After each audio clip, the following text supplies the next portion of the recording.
दोस्तों, एक बहुत ही अखट्ट गांव था। उस गांव के अंदर रोजा नमाज कुछ होता नहीं था।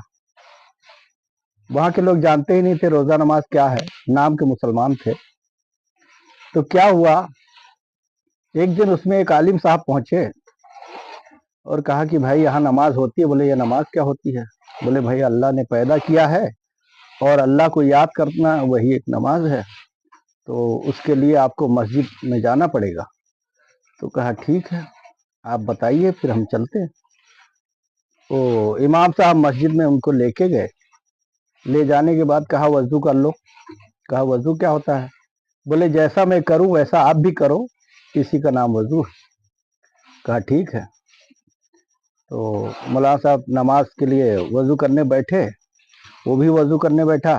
जैसे मौलाना साहब वजू कर रहे थे वैसे उसने किया। वजू करने के बाद में मुसल्ले पे गए। मुसल्ले पे जब जाके पहुंचे, मौलाना साहब ने कहा जो मैं करूंगा वैसा करना, जैसा मेरी हरकत होगी वैसे ही आप भी हरकत करना, इसी को नमाज कहते हैं। उसने कहा ठीक है।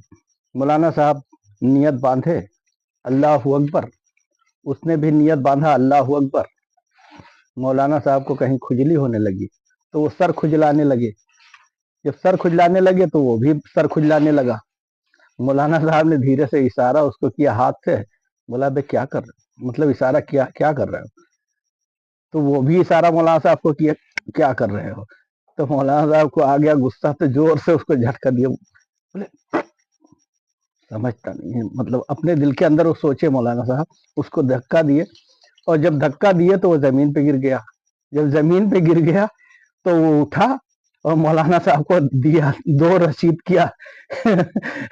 दो फाइट रसीद किया। बोला साले मारता है, चल हमको नहीं सीखना है नमाज। और निकल गए।